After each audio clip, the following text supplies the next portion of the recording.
आलो तो पाखे कोन टंका पैसा नथिला बोली मन दुख करथुली जे मो गुटे दान धर्म किछ करि पारुनी मन को शांति लागुनी बोली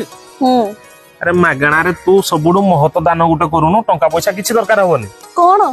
आलो रक्तदान केमिति अरे जाननु कि तू जदि रक्त ब्लड कैंप रे हो किबा को रक्तदान शिविर जाई कि तू का को ब्लड ते दोज ना से ब्लड रे 4 जन रोगी भलो होई परिबे सत्तरे हां अरे ताडू बड़ दान किछ नाही जदि तू कार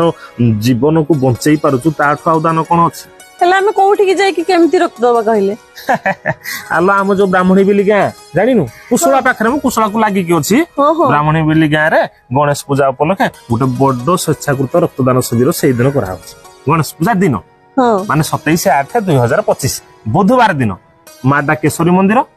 सेहि पाखरे गणेश पूजा कमिटी ये सब आयोजन करिसथि आमे गल्ले सेठी आराम रे रक्तदान करि परिबा आ जो भाई माने चाहूचंती रक्तदान करिया पई ना निहाती भाबरे पहुंचंतु आ रक्तदान सबुठु महदान आपनको रक्त कहार जीवन बंचई पारे आज्ञा रहिलो जय जगन्नाथ जय जगन्नाथ।